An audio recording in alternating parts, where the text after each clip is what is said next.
ഇതാണ് വട്ടക്കോട്ട.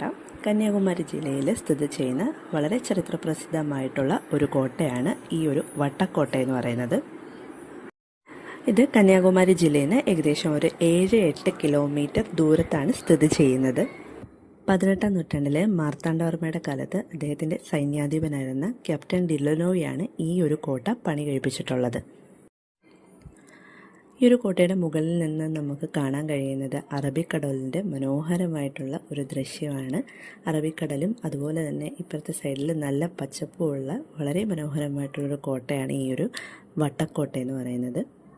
പണ്ടത്തെ തിരുവിതാംകൂറിനെ വിദേശ ആക്രമണങ്ങളിൽ നിന്നൊക്കെ രക്ഷിച്ച ഒരു കോട്ടയായിരുന്നു ഈ ഒരു വട്ടക്കോട്ട എന്ന് പറയുന്നത്.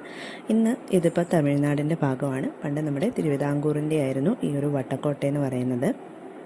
കന്യാകുമാരി സന്ദർശിക്കുന്നവർ മറക്കാതെ വിസിറ്റ് ചെയ്യേണ്ട മറ്റൊരു സ്ഥലം കൂടിയാണ് ഈ ഒരു വട്ടക്കോട്ട എന്ന് പറയുന്നത്.